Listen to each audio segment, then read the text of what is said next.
Hi.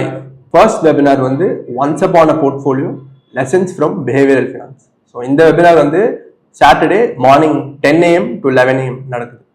Second webinar வந்து navigating the challenges and rewards of good investment behavior.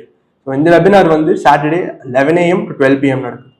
Third webinar வந்து so is it a time to panic and how long will the market corrections last. இந்த webinar வந்து 12 PM to 1 PM நடக்குது. எல்லா registration லிங்க்ஸும் description பாக்ஸ்ல கொடுத்துருக்கோம். எல்லாரும் register பண்ணிருக்கோம். Thanks.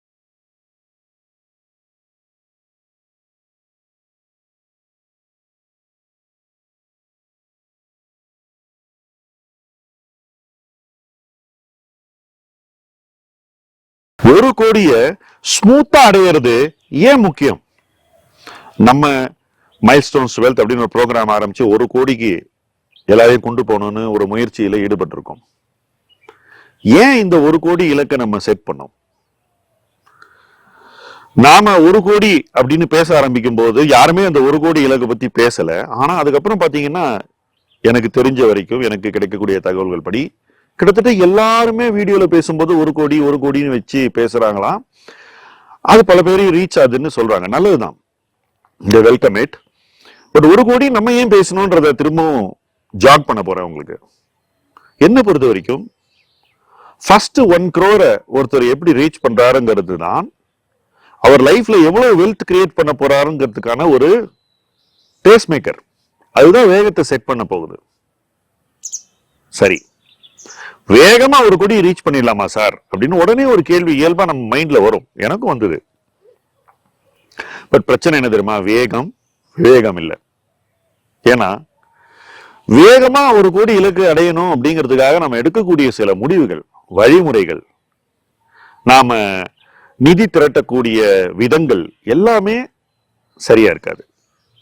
நம்மள ரிஸ்கான ஒரு பாதையில கொண்டு போகும். ரிஸ்கான ஒரு பாதையில நம்ம ஓடும்போது கீழே விழுந்தா என்ன ஆகும்? காரணம் தப்பினா அதுதான் ஆகும். சோ நிறைய பேர் என்ன பண்றாங்கன்னாக்கா, இன்னைக்கு வேகமா பணம் சம்பாதிக்கணும் அப்படின்ற ஆர்வத்துல தவறுகளுக்கு அவங்களே விதை போடுறாங்க. ஏன் சார், நல்லா தானே போயிட்டு இருக்கு, நானே பங்குகளை வாங்குறேன், நானே விற்கிறேன், நல்லா தானே போயிட்டு இருக்கு அப்படின்ற இயல்பா ஒரு கேள்வி வரணும். பட் ஒரு விஷயம் நான் சொல்றேன், ஒரு இலக்கை நோக்கி பயணிப்பது, ஒரு போர்ட்போலியோ உருவாக்குவது என்பது வேறு, வணிகத்திலையும் வர்த்தகத்திலையும் சிறு லாபம் பார்ப்பது என்பது வேறு. ஏன்னா லாபம் பார்ப்பதை நோக்கமாக கொண்டவர்கள் நிச்சயமாக தவறுகளை செய்வதற்கு வாய்ப்புகள் அதிகம். ஏன்னா அவங்க வெறும் லாபத்தை மட்டும்தான் பார்க்கறாங்க, நஷ்டம் வருமா அப்படிங்கிறத பார்க்கறதே இல்லை. இன்னும் கொஞ்சம் விளக்குறேன். ஸ்டாக் ட்ரேடிங் மட்டுமே பண்றவங்க அப்சைடு என்ன அப்படின்னு தான் பாக்குறாங்க, டவுன் சைடு என்ன அப்படின்னு பாக்குறதே இல்லை. சரி, இந்த ஸ்டாக்கை வாங்க, அந்த ஸ்டாக்கை வாங்கன்னு எத்தனையோ பேர் சொல்றாங்க. ஸ்டாக்கை பத்தி பயங்கர விரிவான விளக்கங்கள்லாம் கொடுக்குறாங்க. இன்ஃபேக்ட் நான் சில யூடியூப் சேனல்ஸ், அதுவும் குறிப்பா சொல்லணும்னா ஆங்கில சேனல்ஸை பத்தி 2 வருஷம் முன்னாடி சொன்னேன். இந்த சேனல்லாம் வந்து பிரமாதமான விளக்கங்கள் கொடுக்குறாங்க செக்டர்ஸை பத்தி. உதாரணத்துக்கு அவங்க ரெஃப்ரிஜரன்ட்ஸ், கெமிக்கல்ஸ், இது மாதிரி செக்டர்ஸை பத்தி எல்லாம் பிரமாதமா பேசினாங்க. வீடியோ ரொம்ப டீட்டெயிலா இருந்தது. ஆனா எனக்கு என்ன தோணுச்சு தெரியுமா, அந்த வீடியோ பார்த்த பிறகு இந்த ஸ்டாக்கை இப்ப வாங்கவே கூடாதுன்னு தோணுச்சு. ஆனா எனக்கு இன்னொரு விஷயமும் தோணுச்சு, இந்த வீடியோ பாக்குறவன் கண்டிப்பா இந்த ஸ்டாக்கை வாங்குவான் அப்படின்னு. வாங்கினா என்ன ஆகுன்றது எனக்கு தெரியும் விளைவுகள். ஏன்னா இதே ஸ்டாக்கை நான் 1 PE வாங்கியிருக்கேன், இவங்க 80 PE 100 PE வாங்குறாங்க. அது என்ன ஆகும்? 1க்கும் 80க்கும் நடுவில் அந்த PE எங்கேயோ வந்து நிற்கும், இவங்களுக்கு லாஸ் வரும், டவுன் சைடு இருக்கு. சோ இந்த டவுன் சைடு இருக்கு அப்படிங்கறதே தெரியாம தான் முக்காவாசி பேரு பங்கு வணிகம் செய்யறாங்க. அப்ப என்ன ஆகும்? ஒரு பக்கம் வேகமான முடிவுகளை எடுத்து பங்குகளை வாங்கி விற்கிறீங்க, ஒரு பங்கு வித்த உடனே அடுத்த பங்கு என்ன அப்படின்னு முடிவு எடுத்துறீங்க, அல்லது அடுத்த பங்கு என்னன்னு முடிவு எடுத்த பிறகுதான் ஒரு பங்கையை விற்கிறீங்க. சில நேரங்கள்ல அடுத்த பங்கு உங்களை ரொம்பவே ஈர்க்கிறதுனால இருக்கிற பங்கை விற்கிறீங்க. அப்ப அந்த இடத்துல பல விதமான மிஸ்டேக்ஸ் வர்றதுக்கு வாய்ப்பு இருக்கு. நீங்க விக்கிற பங்கு நீங்க வாங்குற பங்கோட சேஃபர் ஸ்டாக்கா இருக்கலாம். அதை நீங்க அளவிடுறது இல்லை, எது சேஃபர்னு யூ டோன்ட் கம்பேர். அடுத்தபடியாக நீங்க வாங்குற பங்கு கீழே போகலாம், விக்கிற பங்கு மேல போகலாம். சோ அப்சைடை விட்டுட்டு டவுன் சைடை போய் சேஸ் பண்ணுவீங்க. இப்படி பல தவறுகளுக்கான ப்ராஸ்பெக்ட், வாய்ப்பு உருவாக்கப்படுகிறது. யாரால? உங்களாலேயே உருவாக்கப்படுகிறது. இது நிறைய இன்வெஸ்டர் பண்ணக்கூடிய ஒரு விஷயம். சோ என்ன பொறுத்த வரைக்கும் டவுன் சைடு பார்க்காம அப் சைடு பார்க்கறதுனாலேயே பல முதலீட்டு விபத்துக்கள் நடக்கின்றன. அடுத்த HDFC பேங்க்னு எனக்கு தெரிஞ்சு இது வரைக்கும் ஒரு 10 பேங்க் மக்கள் வாங்கி பணத்தை இழந்திருக்காங்க. எஸ் பேங்க்ல ஆரம்பிச்சு இன்னைக்கு RBL பேங்க் வரைக்கும் நடுவுல நிறைய பேங்க்ஸ் இருக்கு. நான் பேர் சொன்னா கோவம் வரும். சோ அடுத்த HDFC பேங்க்னு சொல்லி பணத்தை விட்டதுதான் மிச்சம். ஏன் வாங்கினாங்க? அவசரமா அதிக விலை கொடுத்து வாங்கி சீக்கிரம் ஏறும்னு நம்பி பணத்தை விட்டாங்க. சோ வணிகத்துல டவுன் சைடு பார்க்காம அப் சைடு பார்க்கறதுனால ஒரு பெரிய ரிஸ்க் இருக்குங்கிறத நீங்க தெளிவா யோசிக்கணும். 1 கோடி இலக்கை அடைவதற்கு இது ஒரு மிக முக்கியமான தடையாக அமைகிறது அப்படிங்கிறத உள்வாங்கிக்கிங்க, மனசுல வச்சுக்கிங்க. அடுத்த பாயிண்ட், முதலீட்டு தவறுகளின் விலை என்ன அப்படின்னு யாருமே யோசிக்கிறது இல்லை. மிஸ்டேக் ஆயிடுச்சுன்னா ஆமா ஆயிடுச்சு, என்ன அது திரும்பி வரும் அப்படின்னு ஒரு ஸ்டபர்னான ஒரு ஆட்டிடியூட் தான் நம்ம எடுக்கிறோம். ஒரு மிஸ்டேக் நடந்துருச்சுன்னாக்கா அதன் விலை என்ன அப்படின்னு நம்ம யோசிக்கணும். ஆப்பர்ச்சுனிட்டி காஸ்ட் அப்படின்னு ஆங்கிலத்துல சொல்லுவோம். இந்த தப்பை நம்ம செய்யாம இருந்தா நம்ம எங்க போயிருப்போம்னு யோசிக்கிறது. இப்போ இன்னைக்கு வெறும் ஸ்மால் கேப் ஸ்டாக் மட்டுமே வச்சிருக்கக்கூடியவர்கள், வெறும் SME ஸ்டாக் மட்டுமே போர்ட்போலியோல வச்சிருக்கிறவங்க, அவங்க போர்ட்போலியோ கீழே போனா எவ்வளவு போகும் அப்படின்னு யோசிச்சிருக்கவே மாட்டாங்க. இப்ப நான் சொல்றேன், என்ன பொறுத்த வரைக்கும் SME போர்ட்போலியோஸ் 60ல இருந்து 90% கீழே போகும். குறைஞ்சபட்சம் 60% கீழே போகும் பீக் வேல்யூல இருந்து. சோ பெஞ்ச்மார்க் வந்து பீக் வேல்யூல இருந்து 60% குறைஞ்சபட்சம் கீழே வரும். 90% வரைக்கும் கீழே போக வாய்ப்புகள் எனக்கு தெரியுது. ஸ்மால் கேப் போர்ட்போலியோஸ் 40ல் இருந்து 65% வரை குறையும் பீக்ல இருந்து. இந்த காரணம் தொட்டுதான் நான் போன வருஷம் 24 ஜனவரி 1லேயே இந்த பக்கம் போகவே கூடாது அப்படின்னு ஒரு கன்சர்வேட்டிவ் வியூவை சொல்லிட்டு வரேன். ஆனா ஒரு கன்சர்வேட்டிவ் வியூவை ஏத்துக்கிறதுக்கு எவ்வளவு பேர் ரெடியா இருக்காங்க? நிறைய பேர் வந்து என்கிட்ட ஆர்கியூ பண்ணிட்டு இருந்தாங்க. நீங்க சொன்னீங்க மேல போயிடுச்சு, நீங்க சொன்னீங்க மேல போயிடுச்சு. நான் ஒன்னும் சொல்லல பதில். ஏன்னா எனக்கு தெரியும் ஜனவரி 1ஆம் தேதி ஒரு போர்ட்ஃபோலியோ 100 ரூபாய் இருந்துன்னு வச்சுக்கோ, ஸ்மால் கேப் இண்டெக்ஸே 100 ரூபாய் இருந்துன்னு வச்சுக்கோ, 124 மாறிச்சு டிசம்பர் 31, 2024. நீங்க இந்த வருஷம் என்ன ஆகுதுன்னு பாருங்க. சப்போஸ் நான் இப்ப சொல்ற மாதிரி 124, 5, 125 வச்சுப்போம் கால்குலேஷனுக்கு. 125 40% கீழே வருதுன்னு வச்சுக்கோ. சோ 40% ஆஃப் 125 எவ்வளவு சொல்லுங்க? 50 ரூபாய். கரெக்டா? சோ 75 ரூபாயில வந்து நிக்கும்.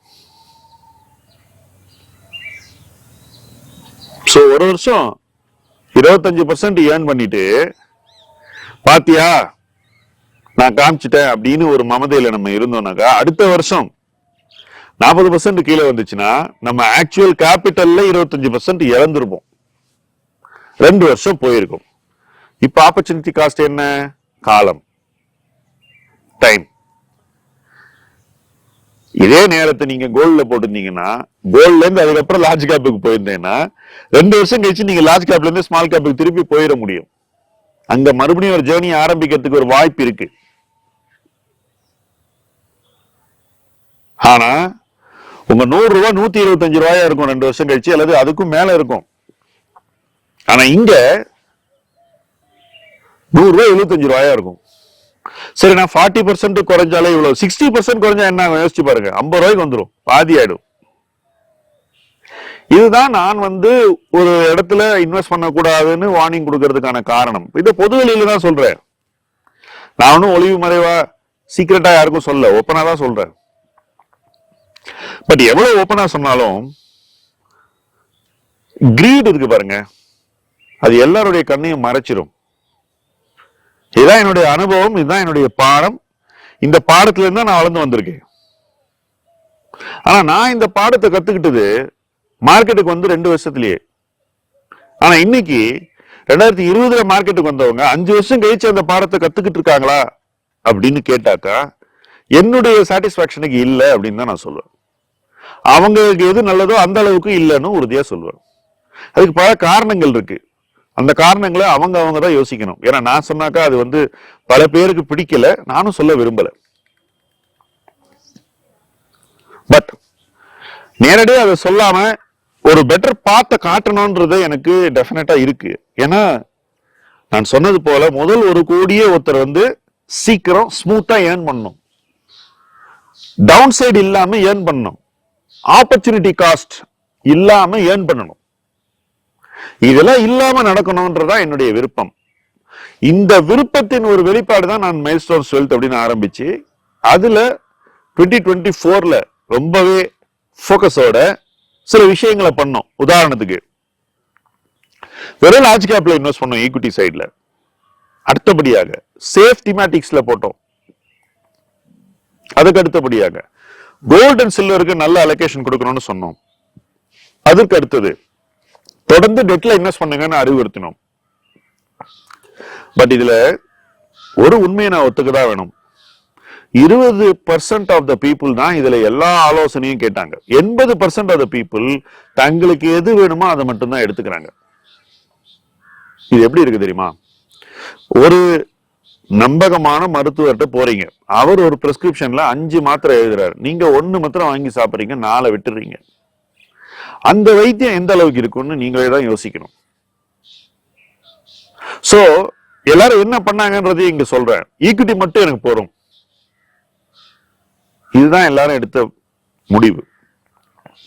இப்ப இதுலயும் நம்ம என்ன பண்றோம்? ஓகே இதானே பண்ற, நம்ம இன்னும் கொஞ்சம் அதுலயும் சேஃப்டி பண்ணுவோம்னு சொல்லி சில ப்ராசஸ் சேஞ்சஸ் பண்றோம். உதாரணத்துக்கு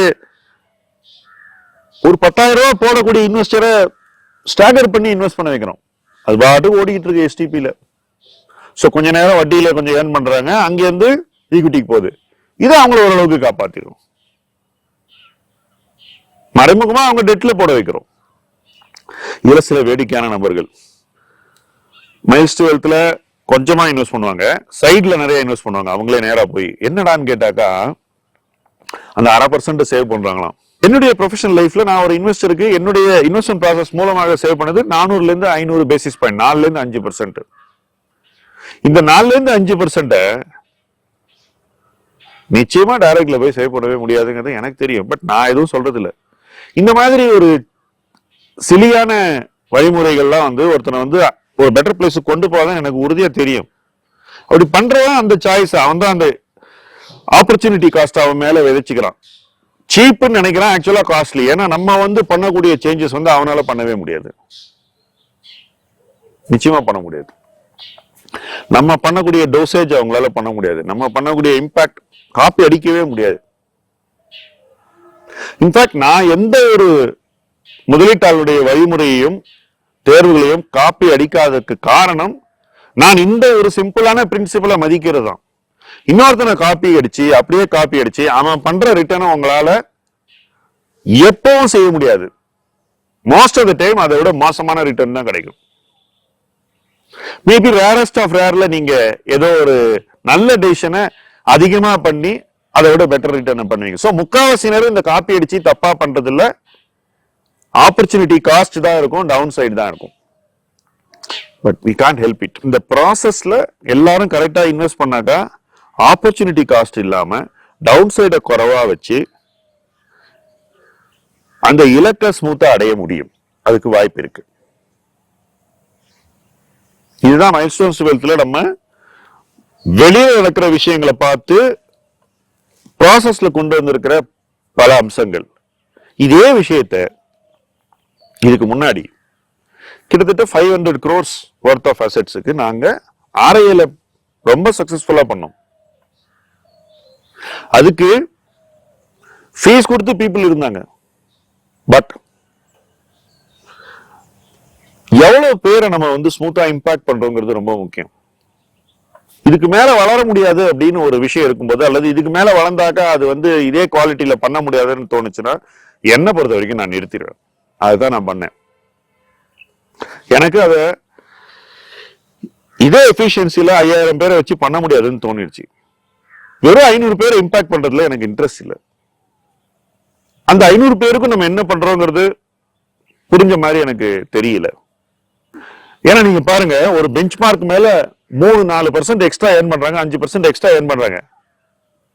அதை மதிக்கணும் இல்ல? அதை மதிக்கிறவங்களோட தான் நம்ம ஜேர்னி பண்ண முடியும். சோ அந்த ஜேர்னியை தான் நம்ம மைல்ஸ்டோன்ஸ் வெல்த்தா மறுபடியும் ரீஇன்வென்ட் பண்ணோம்.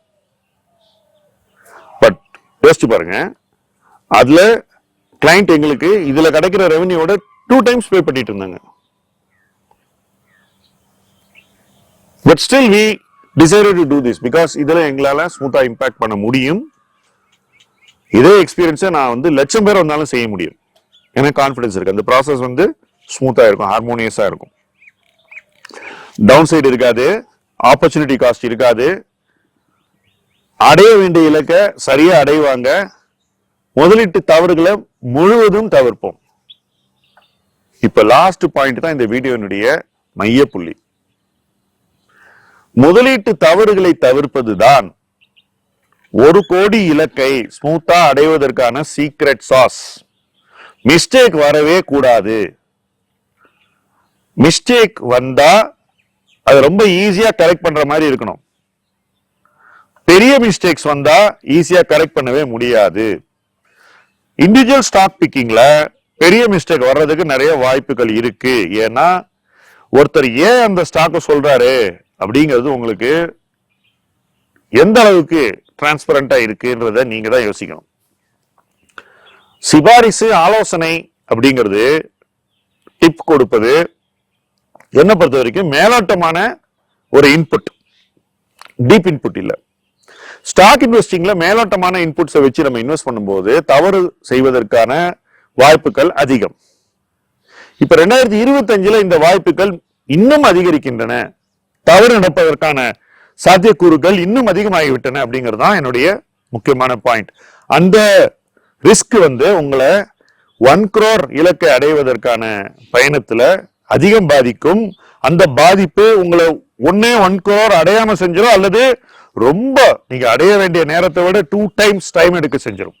சோ ஒரு முதலீட்டாளனாக அந்த 1 கோடி இலக்கை எப்படி ஸ்மூத்தா அடையிறது, டவுன் சைடு இல்லாம எப்படி அடையிறது, ஆப்பர்ச்சுனிட்டி காஸ்ட் இல்லாம எப்படி அடைவது, தவறுகளை செய்யாமல் எப்படி அடைவது அப்படின்ற ஒரு போக்கஸ்ல தான் நீங்க 2025ல இருக்கணும். அந்த போக்கஸ் டோட்டலா இருக்கணும். அண்ட் அந்த போக்கஸ்ல எந்த சமரசமும் இருக்கக்கூடாது. அந்த போக்கஸ் இல்லாமல் நீங்கள் இந்த பயணத்தை மேற்கொண்டால் 1 கோடி இலக்கை ஸ்மூத்தாக அடைவீர்கள். அந்த பயணம் உங்களை மேலும் பல பெரிய விஷயங்களை செய்வதற்கான ஒரு ஃபவுண்டேஷனாக அமையும். அந்த ஃபவுண்டேஷனை இந்த ஆண்டு உருவாக்குவதில் இணைந்து பயணிப்போம். முதலீட்டு களம் உங்கள் களம். நன்றி.